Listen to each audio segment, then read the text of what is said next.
ખેલવાનો પણ મોકો મળ્યો, એના માટે પણ એમનો આભાર માનીએ.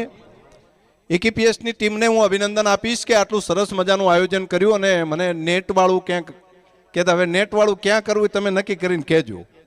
તો એના માટે 12 મહિના આપણે 5 વર્ષ નથી કાઢવા, 12 મહિનામાં પૂરું કરીએ. કઈ જગ્યાએ એની વ્યવસ્થા કરવી તો આ દીકરીઓ પણ અને દીકરાઓ બધાને એક નવો મોકો મળે.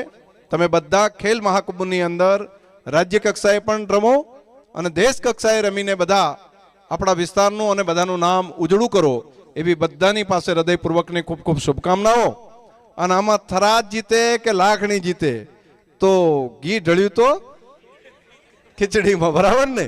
તો બધું પોતાનું જ છે બધું, અને પોતે આમાં જીત હાર નથી હોતી. આની અંદર રમવું અને એ પાર્ટિસિપેટ થવું એ જ અગત્યની બાબત છે. તો પૂરી ટીમને જે પાર્ટિસિપેટ કર્યું છે એ પૂરી ટીમને હું હૃદયપૂર્વકના બધાને ખૂબ અભિનંદન. અને દીકરીઓ પણ બહુ સરસ રમતી હતી, મેં જોયું ને એટલે